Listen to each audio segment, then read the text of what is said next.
teman-teman dari PBNU tadi juga mengejar saya seperti apa sih kepemimpinan Caimin di DPP itu, ya.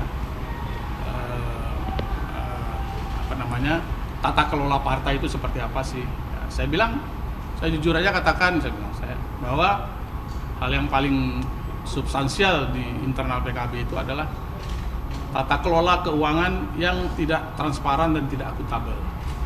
Ya, keuangan fraksi, keuangan dana pemilu, dana pileg, dana pilpres, ya, sampai sekarang dana pilkada itu tidak transparan dan tidak akuntabel.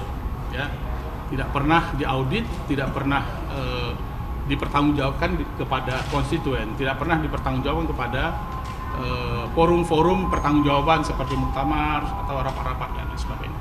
Tidak pernah ada pembahasan itu. Bagi internal PKB hari ini soal keuangan itu soal yang soal yang sangat rahasia, soal yang sangat tertutup, tidak boleh diungkit-ungkit. Di samping pola-pola kepemimpinan yang lain yang dikejar oleh oleh tim pada saya, misalnya soal bagaimana hubungan DPW DPC. Ya, saya bilang seperti itu karena sistematis dalam ADRT sudah Ketua Umum itu punya kewenangan besar untuk mengganti tiba-tiba. Itu terjadi sekarang. Kadang DPW dipecat, diganti dengan hampir sebagian besar DPW itu dirangkap oleh DPP. Jadi tidak ada merit system lah di internal. Saya kira itu yang saya sampaikan tadi, yang diskusi dengan tim yang dipimpin oleh Pak Amin Said Husni. Terus langkah berikutnya? Saya tidak tahu langkah berikutnya, tapi Pak Amin Said Husni dan teman-teman tim yang lain kembali mengingatkan bahwa suatu saat nanti saya mungkin dipanggil lagi, ya, diundang lagi untuk memperdalam. Ya. Di samping beliau juga akan mengundang tokoh-tokoh lain. Ya. Mungkin diundang Sekjen PKB, ya, Pak Hasanuddin Wahid, bisa saja diundang misalnya tokoh-tokoh yang lain, ada Ibu Khofifah mungkin, Pak Ali Maskur Musa mungkin, ya, yang merupakan para pendiri, para tokoh-tokoh yang menonjol lah di internal PKB. Sebenarnya pemicu awal perseteruan antara PKB dan PBNU itu yang kemudian disimpulkan panjang ternyata prosesnya.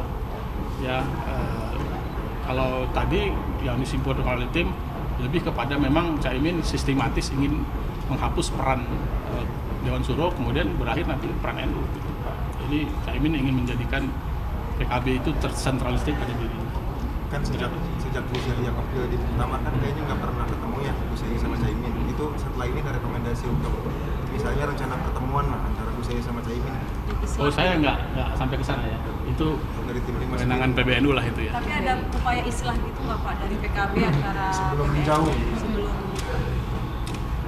Ya, saya kira PBNU mencari keterangan sebanyak-banyak itu dalam rangka untuk mengambil sikap pada akhirnya apa yang harus mereka lakukan, ya. Apakah minta ada mediasi atau misalnya memanggil PKB, ya, memanggil Ketua Umum PKB, ya. Ya, saya kira PKB sebagai anaknya NU ya. Kalau orang tua panggil ya datanglah, ya. Kalau orang tua panggil, kita jangan jadi anak durhaka lah gitu ya pada orang tua. Pak, tapi kenapa isu gonjang gajinya ini setelah pansus haji dibentuk gitu Pak? Kenapa panas dasar? Iya, kenapa panas dasar? Saya tidak ada pertanyaan soal pansus haji ini. Ada tuh pertanyaan soal pansus haji. Kalau dari NU sendiri, Pak? Ya, dia enggak. Sedikit aja Pak, udah di sini Pak. Iya Pak, ada sedikit Pak. Sedikit aja Pak. Soal ini aja Pak, pemanggilannya aja Pak. Sedikit dong Pak. Pak Lukman diundang bukan dipanggil untuk diminta keterangan termasuk sejumlah pengalaman kerjasama di PKB karena beliau pernah menjadi sekjen PKB dan diharapkan bisa mengumpulkan keterangan-keterangan yang lengkap untuk memperkaya data-data yang dimiliki oleh tim. Mungkin dari saya secara teknis itu saja dari LTPBN. Nanti akan ada yang dipanggil lagi Pak dari? Sangat mungkin terbuka peluang untuk undangan terhadap beberapa tokoh yang dinilai oleh tim dapat memperkaya dan menambah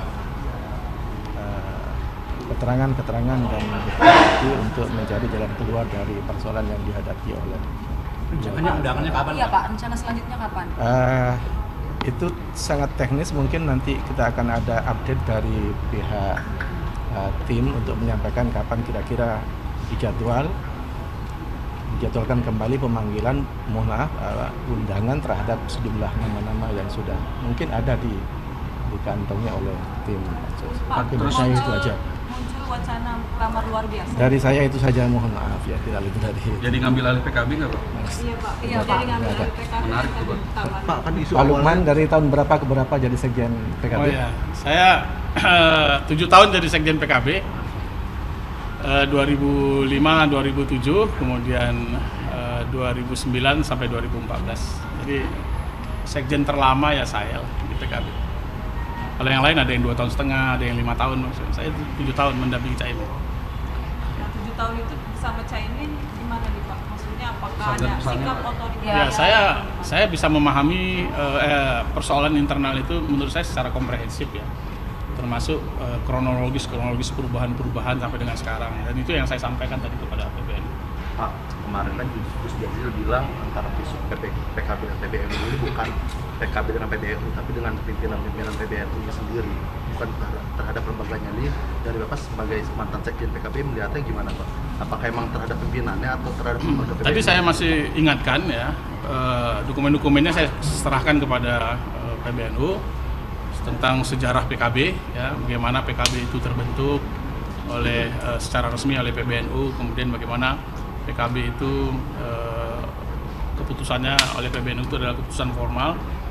Kemudian saya juga jelaskan berdasarkan undang-undang partai politik, karena saya 5 tahun jadi wakil ketua DPR, wakil ketua Komisi 2, saya paham ketika membentuk partai, undang-undang partai politik, undang-undang nomor 2 tahun 2011, saya katakan bahwa antara PBNU dan DPP PKB itu dua institusi yang berbeda, ya, walaupun ada